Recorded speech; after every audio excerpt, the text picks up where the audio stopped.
Thank you, Mr. Speaker. If I could indulge one of the pages, please, to bring me one of these little platforms. I live in a world of bifocals now, so I have to adjust things a little closer.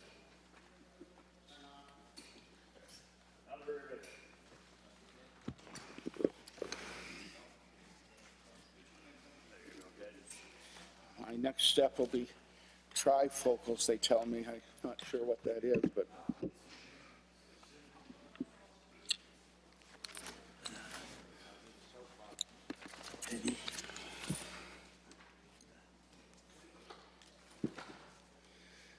Mr. Speaker, I rise in the House today to speak again on an act to amend the Judicature Act. We all go back to the old Yogi Berra expression, deja vu all over again, and I know we're in a world where recycling is very popular, but here we are again. I know I don't want my friend Minister of Justice to think that I'm picking on him, but I may sound like I'm reverting to messages of condolences, but I'm not. I'm going to offer him my condolences. The Attorney General, in the last session, had the responsibility for the Judicature Act. And he saw this coming, and he immediately booted it over to the poor member from Fredericton North, who was going along minding his own business, and then had this dropped on him. But again, he, being the good soldier that he is, he took one for the team and was battered and bruised and beaten, but I'm sure greatly relieved he no longer has this regrettable piece of work. Now, unfortunately, as the ball continues to be kicked down the field, my poor friend, the now Minister of Justice, he has to take this piece of work. Now it's his job to take one for the team, and it is his job to do the bidding of the Premier's office for reasons which neither he or I can particularly articulate. But in any event, I want the Minister of Justice to know, in the words of the former President Bill Clinton, I feel your pain. This isn't personal. You just drew the short straw, and unfortunately, you are the front of the government. You're not a lawyer. That's not your fault, and that's nothing to apologize for. Not being a lawyer, goodness knows, there's truth to that. But this particular subject delves deep into our legal system and our legal tradition. And the minister is at a disadvantage. The only other lawyer over there is the Premier and the Attorney General. The Attorney General and his staff want nothing to do with it. So I suggest, if the Premier has this so dear to his heart, why doesn't he lead on it? And why is he hiding behind the executive branch? And why is he dropping this unfairly on one of the most honorable members in the government, the present Minister of Justice? So I do want to say that, because I have regard for the minister. I consider him a man of integrity. And I'm saying, Mr. Speaker, I am convinced this is not his doing. Therefore, I want to be on record as saying he's like, remember when we were kids, you used to get the blow up Popeye the Sailor Man with the sand at the bottom, and you'd hit it and down it would go, and it would come up and down and up and down and up. Well, that's what the Premier's trying to turn him into, and it is unfair, it is improper, it is wrong, it is cowardly, and it is despicable.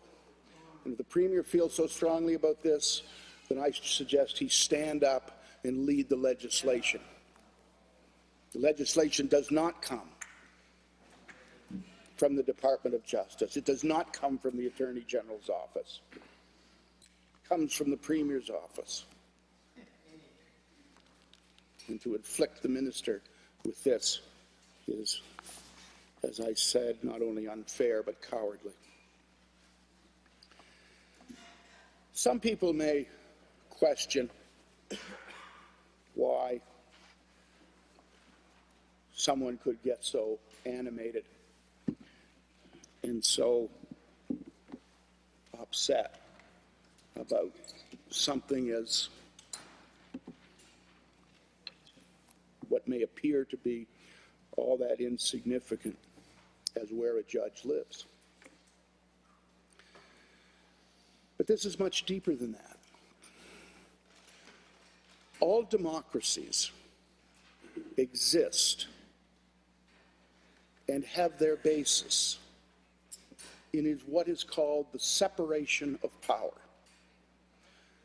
It goes back to the Magna Carta, where one particular group was not going to dominate all aspects of government. Separation of powers is often used with the historic principle of trias politica, the three levels of government in politics. It is used as a model for a free state. It is used as a model for democracy. A matter of fact, it even predates the Magna Carta. It goes back to the ancient Greeks, who were the inventors of democracy. And the ancient Greeks realized the state needed to be divided amongst various branches. And each branch is independent of the other. Each branch has specific powers and responsibilities. But it was essential that the powers of one branch of government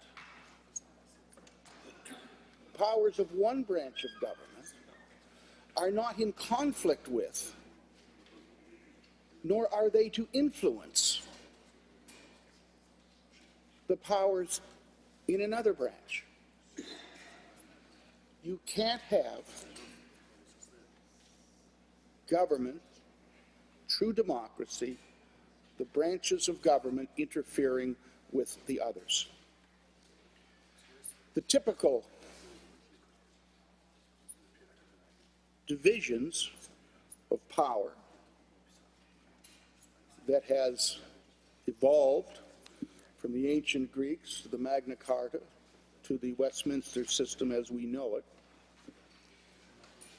is the typical division between the legislative branch, the executive branch, and the judicial branch. The legislative branch, they enact the law. Executive carry it out. The judiciary interpret it. This is in stark contrast to totalitarian systems of government where all branches of government are fused into one power base, whereas the system that we know and that we embrace and that we are so proud of and so blessed to have is a system where these three branches of government are separate.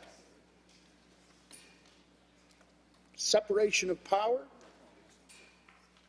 very often refers to the division of responsibilities into distinct branches of government.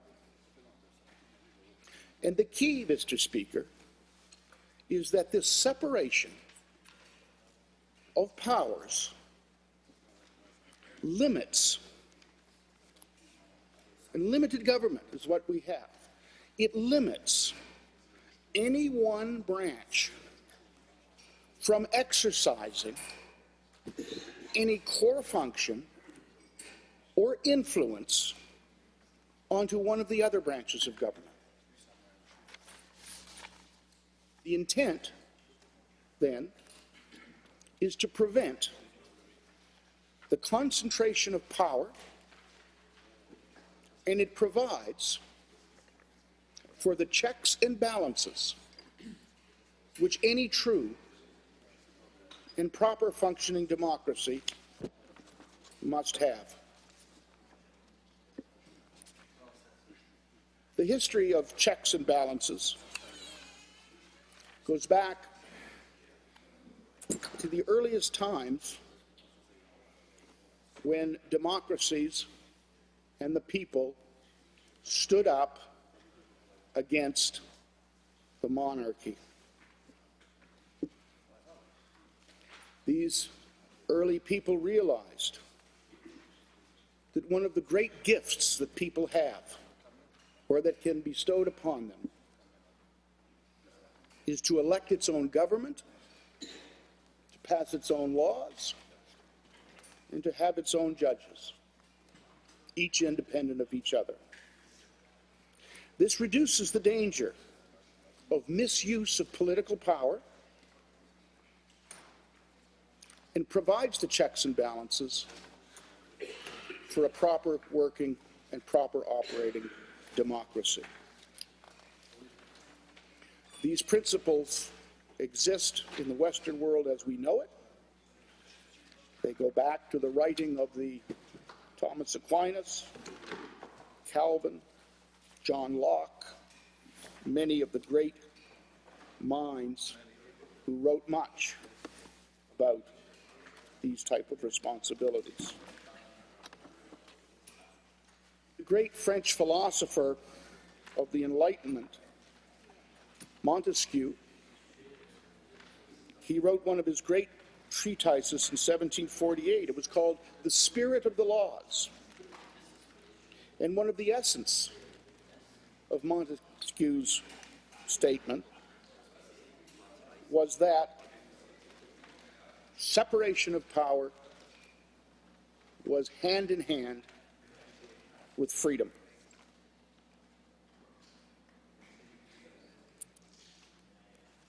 One of the quotes from Montesquieu's treatise on the spirit of the laws says, and I quote, "The independence of the judiciary has to be real and not merely apparent. The judiciary is seen as the most important of all the powers because of its independence.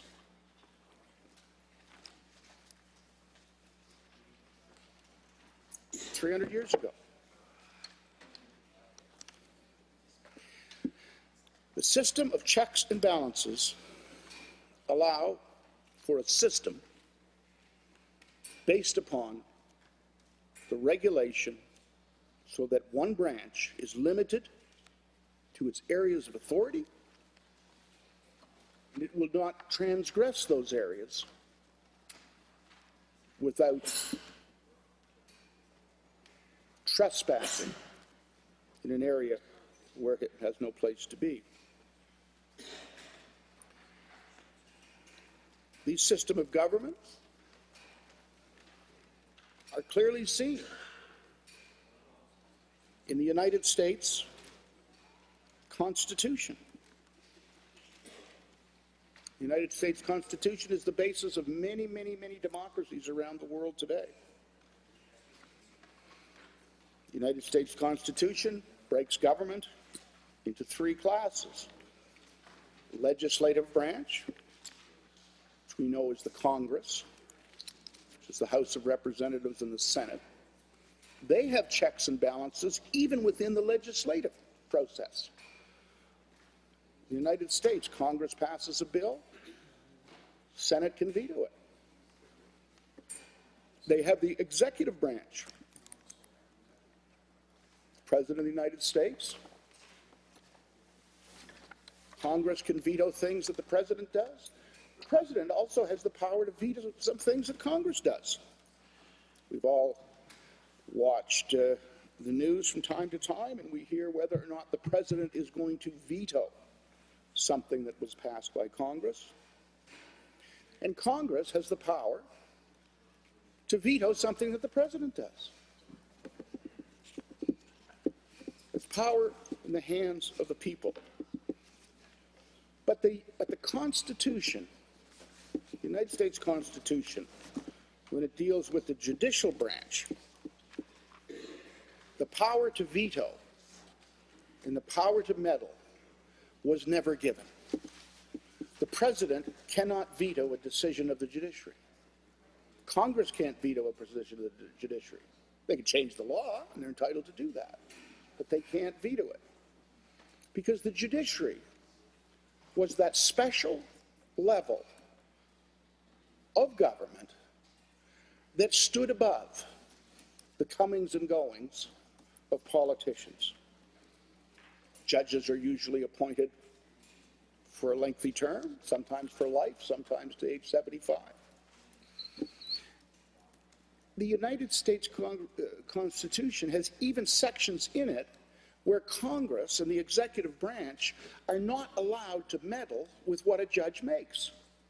Do you know the President of the United States and the Congress of the United States can't order a judge to have a 5% pay cut? You know why that is, Mr. Speaker? Independence of the judiciary. The inability of the executive or legislative branch to exercise influence over the judicial branch.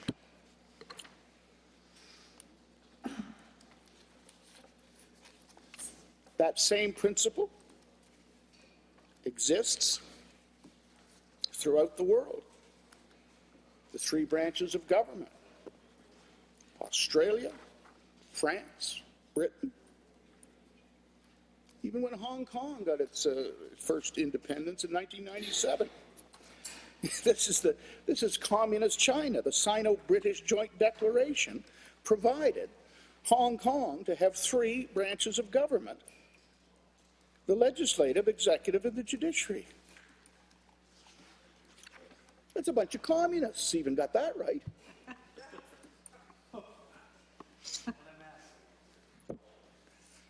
India. System of government succeeded when British rule ended. They did the same thing. As ironic as it is, and as